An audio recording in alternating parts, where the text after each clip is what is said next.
rachado e quebrado. Fortaleza da Cruz.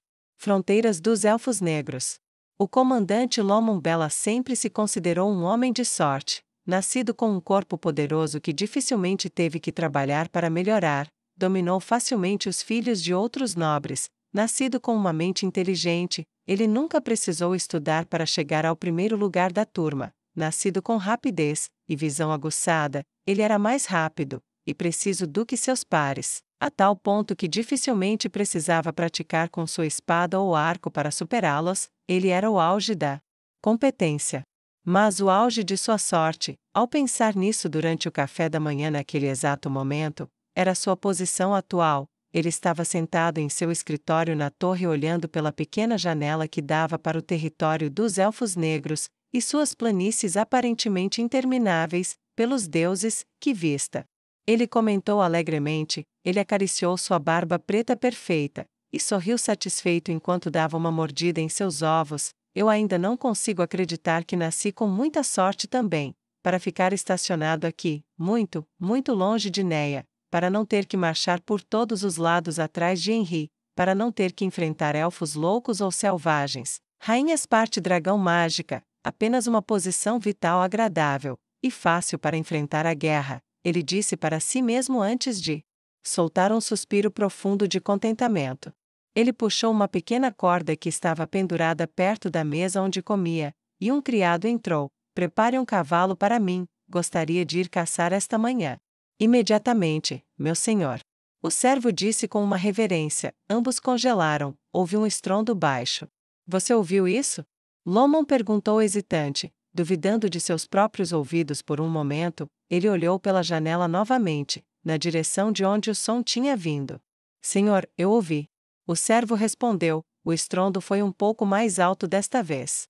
Lomon não perguntou novamente, em vez disso, foi até a janela, e colocou a cabeça para fora, apertou os olhos, e parecia haver um pequeno ponto à distância que não estava lá antes. Ele ficou olhando por um longo tempo, ou pelo menos foi o que pareceu até que um pensamento lhe ocorreu. Não, isso não pode ser um pequeno ponto em movimento, se eu posso vê-lo daqui, o que em nome dos 6 deuses poderia ser? Ele tentou discernir mais sobre isso, mas não conseguiu, apenas para perceber tarde demais que não importava o que era, estava vindo em sua direção, ele se virou para o criado, e apontou para ele, vá. Dê o alarme, coloque todos em posições defensivas, ordene aos batedores que saiam, e verifiquem o que diabos é aquela coisa.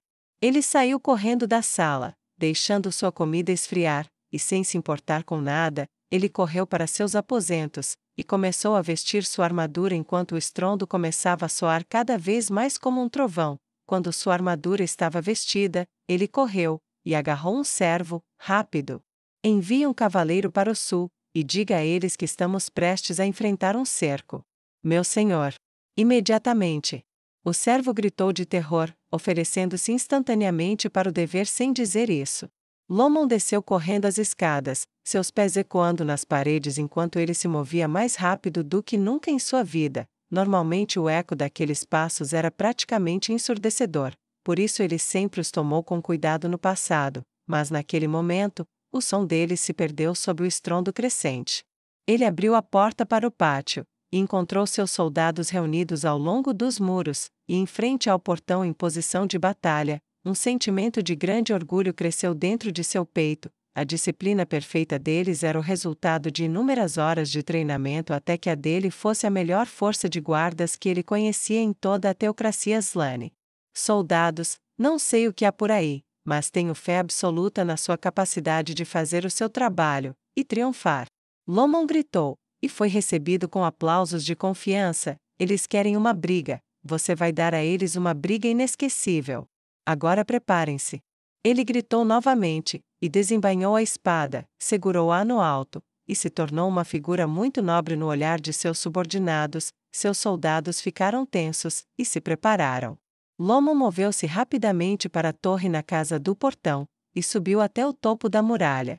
Com 10.000 soldados aqui, este lugar não cairá facilmente, tudo o que tenho que fazer é resistir, e uma força de socorro virá, então romperemos o cerco, e poderei subir, com a minha vitória, para alguma outra posição, posso até fazer a minha escolha, e conseguir algo bom e seguro novamente. Ele pensou, e sorriu para si mesmo. Um soldado viu o sorriso, e retribuiu. Lomon deu um tapinha no ombro dele. Isso mesmo, anime-se, foi para isso que treinamos, e somos os melhores nisso. Ele emergiu do topo da escada, e ficou sobre o portão. O ponto estava maior agora. Deuses nos protejam. Quão longe estava? Ele perguntou a ninguém em particular: onde diabos estão meus batedores? Não deveria ter demorado tanto. 1 hora depois ele teve sua resposta, pelo menos sobre o quão grande era aquela coisa. Atrás dele ele viu as fileiras marchando dos soldados do Império Baharut, mas eram de preocupação trivial. Essa coisa é gigantesca. Ele comentou em um tom levemente nervoso enquanto o gigante de pedra de 2 pernas continuava avançando. Ele soltou um suspiro de resignação. Acho que não tenho tanta sorte quanto pensava. Ele disse a si mesmo enquanto sacava sua espada: atire tudo o que temos. Vamos despedaçá-lo se for preciso. Escorpiões e pequenas catapultas lançaram seus projéteis das paredes. O enorme golem sacudiu aqueles projéteis sem mais dificuldade do que um cavalo faz com moscas. Ainda assim, Lomon Bela não recuou. Você quer esta fortaleza? Você quer nossas vidas? Bem, venha, e pegue-as. Ele gritou, e soltou um grito de guerra do fundo de sua alma enquanto o enorme punho se erguia alto o suficiente para lançar uma sombra sobre o portão onde ele estava. Força menor, aumento de habilidade maior, quebra-limites, carne de pedra. Ele engoliu em seco enquanto usava suas artes marciais. Por todo o céu, essa coisa é grande. Ele pensou, e então rezou silenciosamente: deuses dos meus pais, 6 senhores no alto que nos preservaram, me emprestem a força para proteger minhas terras, meus amigos, minha família, minha fortaleza, e meus soldados. Eu, seu fiel servo, me arrependo de quaisquer falhas que eu possa ter tido, mas, por favor, não os deixe pagar o preço pelos meus pecados. Ele enviou sua prece aos deuses, e o punho do golem pairou acima. Ele segurou sua espada acima da cabeça com ambas as mãos, a ponta baixa atrás das costas, pronto para fazer um balanço para sacudir os deuses nos céus para fora de seu sono. Então o punho do golem desceu, parecia estar em câmera lenta, e Lomon Bela trouxe sua espada para a frente. Ele podia sentir o cheiro do suor, coragem e medo no ar ao seu redor, ouvir os sons de seus soldados, os escorpiões atirando, e as ordens desesperadas para recarregar. Ele podia ver as flechas e os dardos ricocheteando na pedra do ser impossível que estava sobre ele. E ele sentiu sua força dentro de si mais clara e intensamente do que nunca antes em sua vida, pouco antes de sua espada e o punho do golem se conectarem. Então eles se conectaram, e Lomon Bela foi transformado em pasta vermelha quando o punho passou por sua guarda, esmagou seu crânio, quebrou seu peito em fragmentos, e levou o que restava de seu corpo junto com a pedra, e o metal do portão, tudo o que restava de seu corpo, bem no chão, achatando a entrada. Ele não sentiu nada depois disso. Nimble ficou devidamente impressionado ao observar o trabalho de Gargantua. Ele manteve seu exército afastado enquanto o servo de Nazarick exterminava completamente a pedra da fortaleza. Ele simplesmente continuou socando as paredes, e destruindo-as até virarem nada. Ele nunca viu que teria que socar o mesmo lugar 2 vezes. Ah, é para ser só, você sabe, quebrar as paredes? Nimble perguntou ao rei Zanak com um tremor desconfortável na voz, e o canto do lábio inferior dolorosamente apertado entre os dentes diante da visão diante dele. Tenho certeza de que não tenho ideia. Zanak respondeu: você disse para destruir a coisa toda, então eu suponho que ele fará isso. Se eu fosse adivinhar que ele está tratando a parede inteira como uma peça, então quando ela estiver plana, ele mirará no interior. Você quer exigir uma rendição? Ou, Zanak pode não ter sido um homem de aparência impressionante, mas seu comportamento era calmo e relaxado, apesar do perigo. Um bom rei, pensou Nimble, não pela primeira vez, no homem que passou a respeitar. Espere mais 1 ou 2 minutos, eles ainda não começaram a correr, e não vejo nenhuma bandeira de rendição. Eles não estão quebrados, Nimble disse sabiamente, e acenou com a cabeça para suas próprias palavras, seus olhos fechados brevemente em satisfação enquanto seu desconforto e medo subjacente eram enterrados sob um longo treinamento e experiência profissional, e ele absorveu o campo de batalha com seus outros sentidos. Como você diz, você é o especialista. O rei Zanak comentou enquanto o exército assistia com mudo horror e fascínio enquanto o golem colossal fazia o impossível. Parecia um dia, mas faltaram poucos minutos para que metade da fortaleza fosse completamente demolida, e os soldados, antes orgulhosos e corajosos, se transformassem em ovelhas fugindo dos lobos em todas as direções. Gargantua, espere! O rei Zanak gritou, e o punho do ser congelou acima de um grupo de soldados amontoados que estavam caídos no chão, e tremendo de medo com as armas deixadas de lado. Todos que se renderem agora serão poupados. O general Nimble gritou com urgência na voz: qualquer pessoa que ainda portar armas será eliminada imediatamente. O som das armas caindo foi quase tão alto quanto os socos de Gargantua por apenas um instante. Nimble olhou para trás. Faça todos os prisioneiros que puder, trate os feridos, não maltrate ninguém, de acordo com a vontade de Nosso Senhor. Os soldados começaram a marchar de maneira rápida e ordenada para tomar posições, fazer prisioneiros e arrombar portas para procurar alguém ferido ou escondido. Mesmo com tudo isso, ainda levará pelo menos algumas horas para proteger tudo, e todos, se incluirmos a busca por inteligência, e depois demolir o que resta deste lugar. O general Nimble comentou com o rei Zanak. O rei de Restize descartou o assunto. Não importa, esta foi a última posição deles no norte. Presumindo que a general Henry tomou Crossroads, isso deixa apenas Seteon, Wheaton, Feron e Kamimiako, então a guerra acabou, e podemos conquistar a paz. O rei Zanak disse alegremente: espero que os homens responsáveis pela morte de meu pai estejam em Kamimiako. É apenas um palpite, mas provavelmente são Agante. Posso resolver isso mais tarde, mas não importa o que aconteça, isso não vai durar por muito mais tempo.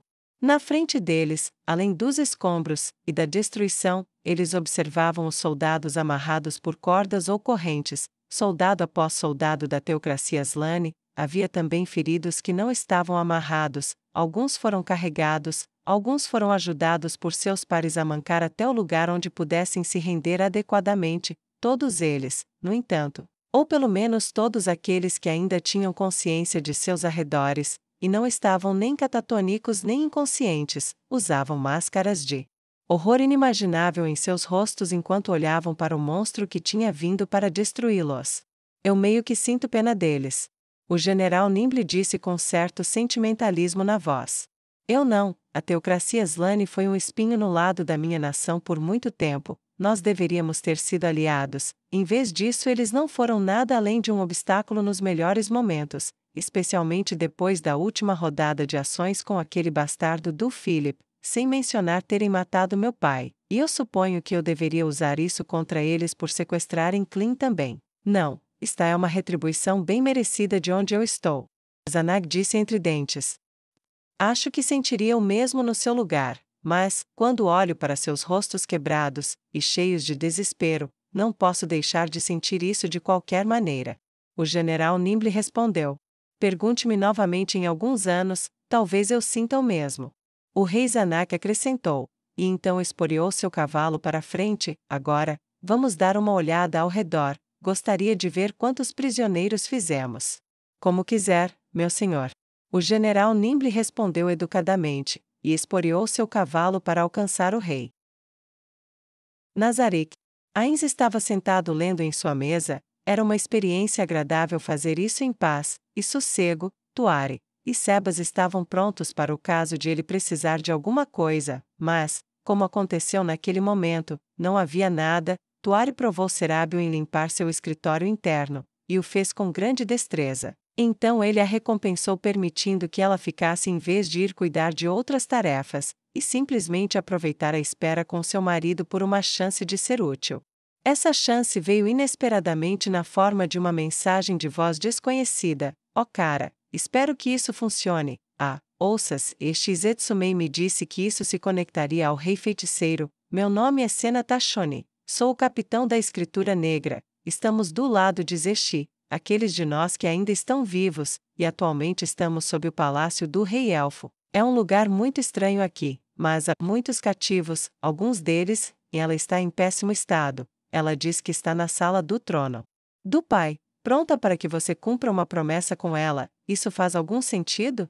Ainz conteve a vontade de rir, a voz parecia infantil e confusa, mas pelo menos ele não sentiu nenhum engano vindo disso. Ele escolheu responder com sua voz nobre: sim, eu sou o rei feiticeiro, vou identificar sua localização. E, ele hesitou, um local estranho, foi isso que chamou sua atenção. Eu irei, e verei você, e os prisioneiros removidos para a segurança da minha casa. Acredito que não preciso transmitir que qualquer tentativa de traição será doloroso por muito tempo antes de ser letal? Ele perguntou da maneira mais direta que pôde. Sim, entendemos, nossas armas serão embainhadas para que você possa ter certeza de que não temos intenções hostis. Senna respondeu amigavelmente. Ainz encerrou a conexão e a rastreou de volta ao local de origem com um pequeno pergaminho de detecção de origem mágica. Ele então se virou para o mordomo de aço. Sebas, quero que você e Mare visitem o acampamento dos elfos onde o rei elfo reside. Vocês não devem ter problemas para encontrá-lo. Apenas, ouçam o som de uma mulher chorando de dor, e ele estará lá. Além disso, peçam para Yuri Alfa e Pestônia seguirem atrás de mim. Quero que eles ajudem a tirar os cativos. Quero ver esse local. Em comum por mim mesmo, Tuari, você se juntará a mim como um atendente novamente. Imediatamente, meu senhor. Eles disseram com uma rápida reverência. Ainz abriu um portal no momento em que Sebas saiu do escritório. Tuaré, vamos embora. Ele disse, e passou enquanto a empregada humana caminhava atrás dele. Acampamento do exército dos elfos. Quando Sebas e Mare passaram pelo portal, foram imediatamente consumidos por um miasma de vergonha e ódio. Era como uma névoa sobre o acampamento, uma aura de desespero encontrada nas piores condições. Eles surgiram atrás de uma tenda que nada mais era do que uma colcha de retalhos de trapos que, pelo menos antigamente, tinha sido de excelente acabamento. Não havia ninguém por perto, a cobertura do cobertor da noite tinha mandado a maioria para a cama. Os poucos que não estavam ocupados com suas próprias tarefas. Este lugar parece doentio, como se o chão tivesse sido envenenado. Mare disse, mostrando a língua com desgosto, e fede. Ele acrescentou, apertando o nariz. Não ficaremos aqui por muito tempo, Lord Mare. Por favor, tenha paciência. Este também não é um lugar onde eu queira ficar. Diga-me, você ouve algo que soe como o choro de uma mulher? Ele perguntou enquanto cruzava as mãos atrás das costas. Eles ficaram em silêncio por vários momentos, então Mare apontou, é esse lado. Ele disse desagradavelmente, o fedor lá também é pior, mas, se for pelo Lord Ainz. Ele soltou um suspiro infeliz. Sebas andava com determinação enquanto Mare se arrastava nervosamente ao lado dele, segurando seu cajado com uma mão, e apertando seu nariz com a outra. Conforme se aproximavam, Sebas detectou o cheiro, e os sons que Mare falava vindos dessa direção, era o fedor de sexo sujo misturado com medo e sangue, e anunciado por gritos de miséria e dor. Conforme se aproximavam, eles notaram duas coisas. Primeiro, era uma tenda muito maior e mais luxuosa, não havia um remendo para ser encontrado. O segundo era que os gritos e o fedor eram mais altos, e o miasma de miséria que o acampamento dos elfos parecia impregnado como um pequeno saco de chá em água quente, era muito maior e muito mais escuro. Sebas estava acostumado a estar perto daqueles que ele sabia serem maus, mesmo que fossem leais, até mesmo Demiurgo, em todos os seus modos distorcidos, era um camarada, uma criação dos seres supremos, e também, ele era cruel com propósito. Ele era como um barril, contendo um mal selado, exceto quando era aberto para ser retirado. No entanto, aqui, era como um barril virado, e derramando para todo lado. Em frente à tenda estavam dois elfos de aparência quebrada, seus rostos desenhados com tristeza, e estremecendo a cada grito atrás deles dentro da tenda. Eles estavam tão envolvidos no som, e na farsa atrás deles, que Sebas e Mare chegaram muito mais perto do que tinham o direito, antes que os guardas os notassem. A primeira emoção além da miséria cruzou seus rostos quando viram Sebas, que era ódio, ardente, e cru à vista de um rosto humano. Isso foi rapidamente seguido por confusão, com olhos que estavam estreitos, e dentes à mostra um momento antes, tornando-se arregalados, e até mesmo temerosos como se estivessem preocupados com uma garotinha chegando perto de um predador. Apenas varreu seus rostos enquanto pensavam que entendiam por que Mare estava ali. Ele chamou por uma garotinha dessa vez? O guarda perguntou com desgosto resignado, e sem esperança. Sebas olhou para Mare, e Mare olhou para cima novamente enquanto eles processavam a pergunta, mas apenas Sebas entendeu completamente. Mare, por sua vez, afirmou: eu sou um garoto. Antes que a confusão deles pudesse aumentar, Sebas, que lutava para manter o rosto neutro através de seu desgosto pelo desejo carnal implícito pela pequena Mare, afirmou-se: estou aqui para ver seu rei, me deixe entrar. Ah, ele está ocupado. O guarda-elfo disse engolindo em seco que mostrou um nó de miséria em sua garganta. Não está muito ocupado para um assunto entre a realeza, me deixe entrar ou eu mesmo abrirei meu caminho. Sebas disse bruscamente.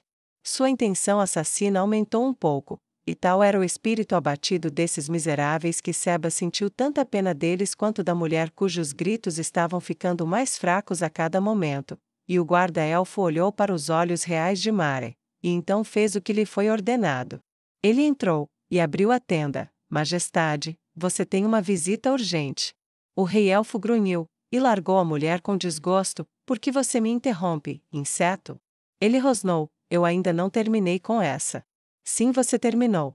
Sebas disse, e ele caminhou rapidamente até o rei-elfo, e ergueu a mão, então a abaixou em um tapa. Seu punho bateu na bochecha do rei-elfo, e o impacto foi como o estrondo de um trovão. Foi o tapa ouvido em todo o mundo, só que foi ouvido 2 vezes, depois 3, depois 4, e 5 vezes, a mão aberta fazendo a cabeça do invencível rei-elfo balançar para frente, e para trás como um peixe balançando no anzol. Ele mal conseguia entender o que estava acontecendo, sua mente correu para entender que esse ser, esse velho humano, estava machucando ele.